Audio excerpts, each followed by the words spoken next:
Kata na siya na magluto katandam tu min manay na vanlal chutle sukal sani kata anun apeta kapian puiswal ong kau takhi lalpan ng tinemang tse katin lungalaw tseng rengla idu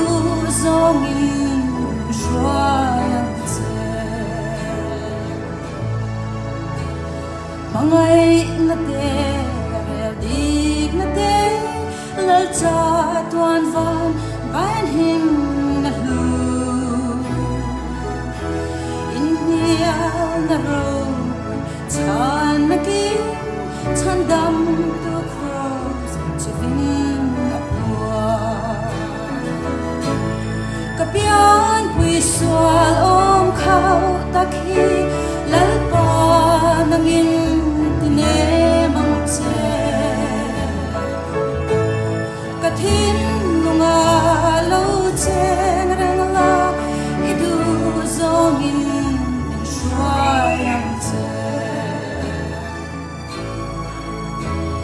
Mishing ya thay walang hi thil ti thay na inay kasya kay ang buka chandam ngay te ichandam to di kasya kapian puiswal om kau takhi lalpa nangin tinemang tse katin lunga lau tseng rengla idu zongin shuayang tse van lam shiak na leifin na ku katandam tu min mangay na chumzi kia robui na ne min shuai turin alo kaldo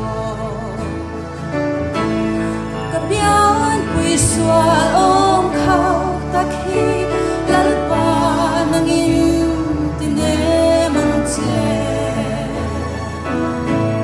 katin lungalaw tseng rengla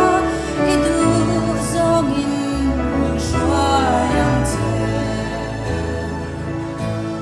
kapian puiswal